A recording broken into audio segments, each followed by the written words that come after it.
Hey guys, today I'm going to go over the rucksack. Kind of what to look for, in my opinion, when you're trying to get a rucksack, and also how should we load it, and then how do we, kind of differentiate a little bit like, okay, when you're using a rucksack just to have the mass and the mileage, and we're going to button this thing up a little bit more and streamline a little bit more than maybe you would, your ruck when you're actually out in the field. Okay, but I'm going to kind of give you guys some direction on how to pack this. It's really straightforward, especially if you have, in my opinion, one of the better types, and this is an Alice. This is the old school Alice with a metal frame. Like that's really what I'm talking about. If your ruck does not have a stable metal or carbon fiber, or even a really sturdy plastic hard frame, I think that in terms of better performance value in training, we need something with that hard frame. You're going to be able to move and locomote a whole lot better. You'll be able to manage force because you're going to keep this center of mass closer to, like, I guess, the small of your back or between your shoulder blades. That center of the mass area, okay? We want this to not be like bouncing around on our backs, okay? So, a couple features on this, guys. This is like I think is a medium large, and then there's like a large, extra large. Go with the mediums, go the smaller the ruck you can. The extra large one just real big and it flops around a lot, okay? So kind of as you flip this lid open right here and you look down inside, there's some paper in here, but there's the main compartment, which is like where all the stuff goes, like the big main compartment, okay? But up here, we got a better angle here. Get some of this stuff out. Up here, we have a radio pouch. There is a pouch attached to the frame side, right? This is called your radio pouch. This is where you wear the most weight. The most weight in a rucksack goes in the radio pouch, okay? Plain and simple. That's just straightforward. So if you're using a 20, 30, 40, 50, whatever round rucksack or weight in rucksack, that is where it should go. It absolutely should never be down here. Because why? It's going to slosh around when you're walking. This thing's going to be swinging around. Same with all these straps, which is why we're going to address them here in a second, okay? That weight not only needs to go in there, okay, but if it's flopping around in there, it shouldn't, because if you're using 30, 40 pounds, it's going to take up a fair amount of sand weight, okay? The problem is if your rucksack, the rest of the compartment's super floppy, okay? And even when we lock this thing down, it tends to want to kind of slop around a little bit. So if there is too much space in here, even when you got it kind of taped down and locked down and it's swaying when you walk, like the back, it's like you see a lunch, like someone's backpack that's real low and sitting and it swings when they walk, that's a big no-no. That's what we're trying to avoid. We need that weight up, okay? So if it's sagging, right, and this thing's super floppy, what we do is we fill it with really weightless stuff. Like you might want to stick some small pillows in here to fill this up, so when you ratchet these straps down, it's actually closing around something that's kind of pushing back against it. We don't want to add a bunch of additional weight. What we do want to create a compartment where that mass isn't flopping around. So if we stuck socks and shirts and pillows in there to really, because what we'll do is we'll close this thing up, right?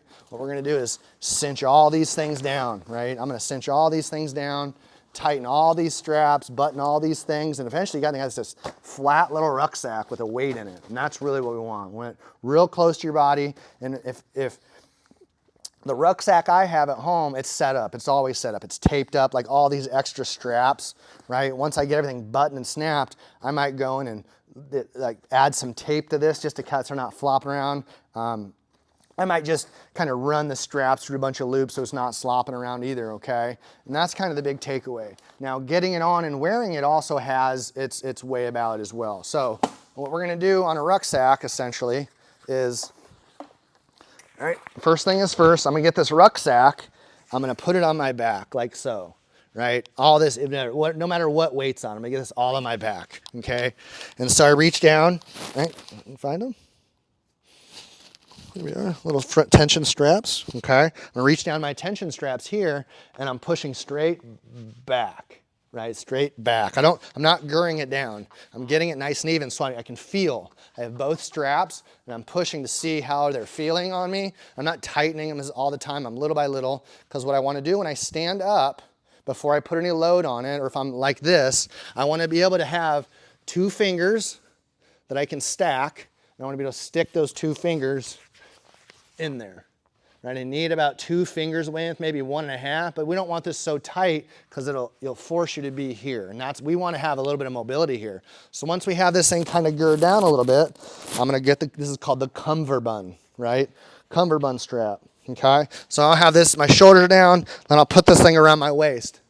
I'll clip it in, and same thing. I'm gonna move it just so it's balanced. I'm not trying to gir it down.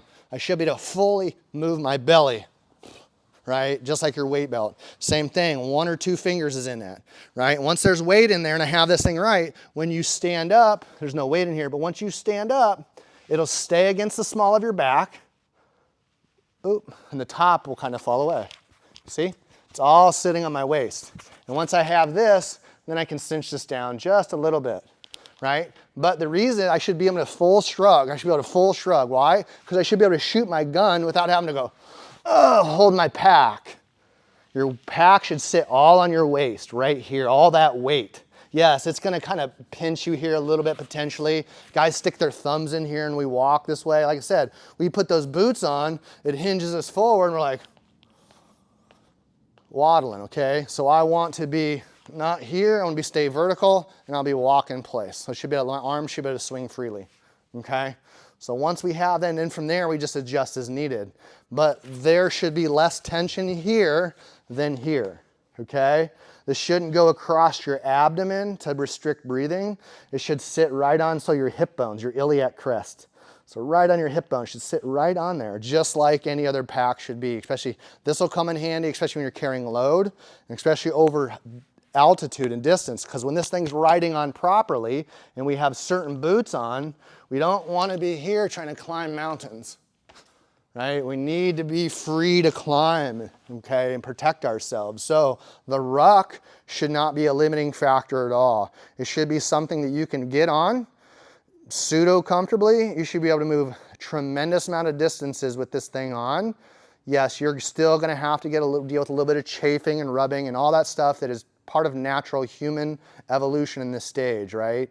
If you think you're going to eliminate some of those hot spots and blisters, you're crazy, okay? It's just a matter of creating enough endurance and training to get done what you need to with this rucksack. So once you get this thing on and once you get it fitted, it should be something that you can look at and go, wow, I can really do some really good aerobic work with this thing on. I can move out. I can really, really improve my run time with this. So that's why we're talking about how to put on a ruck, because once you know how to put on a ruck, rucking in itself becomes such a valuable asset, especially for special operations, okay?